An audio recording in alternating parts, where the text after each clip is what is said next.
दोस्तों, महाराष्ट्र में यह हो जाएगा, शायद बीजेपी आलाकमान को इसका अंदाजा भी नहीं था। चुनाव आयोग और मोदी ने सोचा ना था।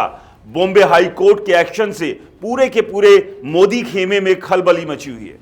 आप भी सोच रहे होंगे दोस्तों, आखिर 7 फरवरी को ऐसा क्या हुआ कि चुनाव आयोग और मोदी खेमे के लिए मुश्किल की बात कही जा रही है।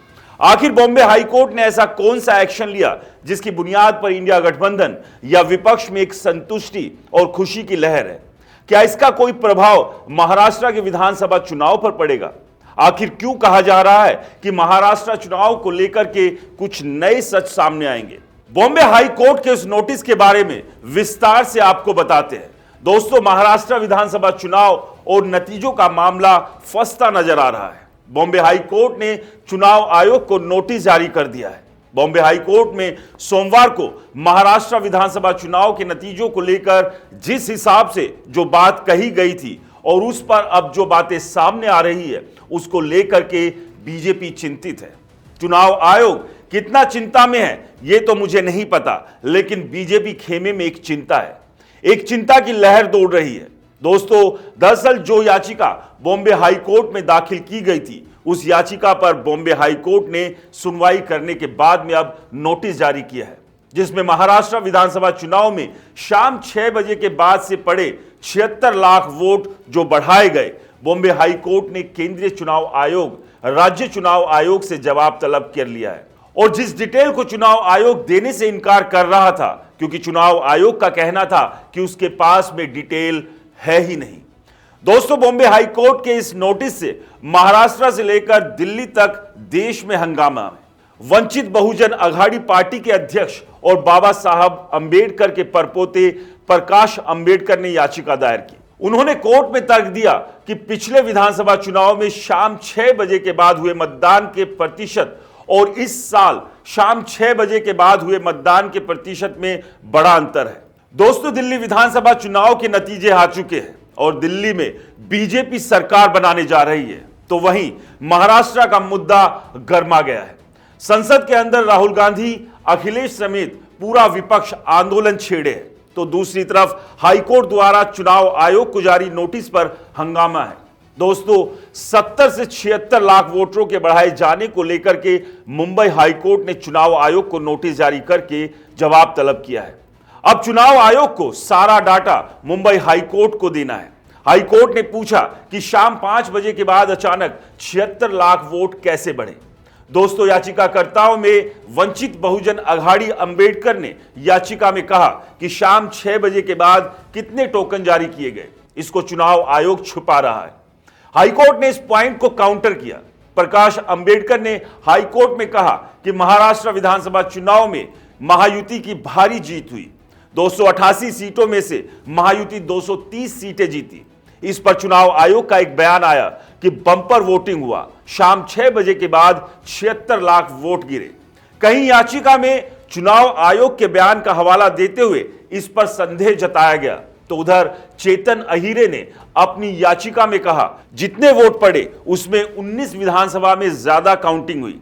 यानी कि यह बात भी कही गई, जितने वोट डाले गए काउंटिंग उससे ज्यादा 19 विधानसभा सीटों में हुई। और ऐसे में कुछ ऐसे विधानसभा सीटें जिसमें जितने वोट पड़े उससे कम काउंटिंग की गई। दोस्तों, 76 लाख वोट का मतलब है हर सीट पर 27,000 वोट पड़े। अब ऐसी स्थिति में इन तमाम चीजों के बीच में जो बात इस वक्त कही जा रही है, उसको लेकर के एक चिंता है। बीजेपी खेमे में कहा ऐसा जा रहा है, हालांकि आधिकारिक बयान उनका किसी तरफ से आया नहीं। फिलहाल दोस्तों, दरअसल जो 5 बजे के बाद टोकन जारी करने का मामला होता है और धांधली कहां होती है, जो कहा जा रहा है नियम में क्या है कि क्या 5 बजे तक जितने लोग उस परिसर में वोट डालने के लिए लाइन में खड़े हो जाएं, उनको वोट डालने की इजाजत है। चाहे 10,000 लोग हो, 200 लोग हो या 5 लोग, जितने लोग भी आ गए हो वो गेट बंद कर दिया जाता है। और उसके बाद में सुनिश्चित करने के लिए कि इतने ही लोग वोट डालेंगे, चुनाव आयोग की जो गाइडलाइन है, एक हैंडबुक होती है जिसमें वो चीज काउंट करके दर्ज की जाती है और टोकन दिया जाता है।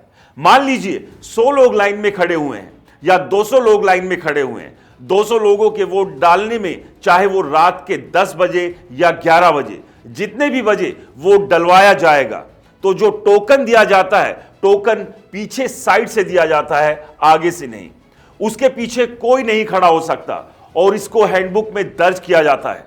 चुनाव आयोग से जब यह मांगा गया कि डिटेल कहां है, चुनाव आयोग का कहना है कि डिटेल ही नहीं है उनके पास। क्यों भाई? दरअसल यही खेल होता है और जो अपडेट किया जाता है वोट प्रतिशत अपडेट करने में कई बार 4 घंटे का टाइम लगाते हैं। 6 घंटे के अगले दिन, 2 दिन के बाद, 1 हफ्ते के बाद भी चुनाव आयोग अपडेट नहीं करता है। क्यों? जबकि 5 बजे तक का आंकड़ा चुनाव आयोग जारी कर देता है। 5 बजे के बाद वाला आंकड़ा चुनाव आयोग जारी करने के लिए इसमें समय लेगा कहता है। क्यों समय लेगा? अगर नियम से आप चले तो टोकन जारी किया ही होगा, तो आपके पास तो डेटा आ ही गया होगा कि कितने लोग लाइन में खड़े हैं। खेल वहां होता है और उसी डाटा को चुनाव आयोग नहीं दे रहा है जिस पर नोटिस जारी किया गया है। दोस्तों, अब ऐसे में जब जिस तरीके से हरियाणा पंजाब हाई कोर्ट के आदेश के बावजूद चुनाव आयोग और मोदी सरकार ने नियम बदल के हाई कोर्ट के फैसले को निष्क्रिय किया था, उससे पहले चुनाव आयोग को सुप्रीम कोर्ट ने जब हरियाणा विधानसभा चुनाव के एक सीट पर वेरिफिकेशन करने के आदेश दिए तो चुनाव आयोग ने एसओपी बदल दी थी, नया बना दिया। उससे पहले खुद पीएम मोदी ने चुनाव आयुक्त और मुख्य चुनाव आयुक्तों के आयुक्त की नियुक्ति पर सुप्रीम कोर्ट के फैसले को पलटकर चीफ जस्टिस को इस पैनल से बाहर कर दिया था। तो क्या महाराष्ट्र, क्या बॉम्बे हाईकोर्ट के इस नोटिस के बाद क्या कोई उम्मीद है? चुनाव आयोग क्या जवाब देगा? कोई आंकड़ा बाहर आएगा? दोस्तों, आपसे एक गुजारिश है, आप भी मतदान करने गए होंगे, आपने भी मतदान किया होगा। क्या कभी ईवीएम को लेकर आपको किसी प्रकार की कोई समस्या हुई या बूथ पर कभी अव्यवस्था और मनमानी जैसे हालात रहे? वह कोई चुनाव रहा? आप अपने अनुभव को जरूर शेयर करें, क्योंकि हम उस खबर की तह तक जाने की कोशिश करेंगे जिससे आगे आने वाले समय में सब कुछ फेयर हो सके। नमस्कार।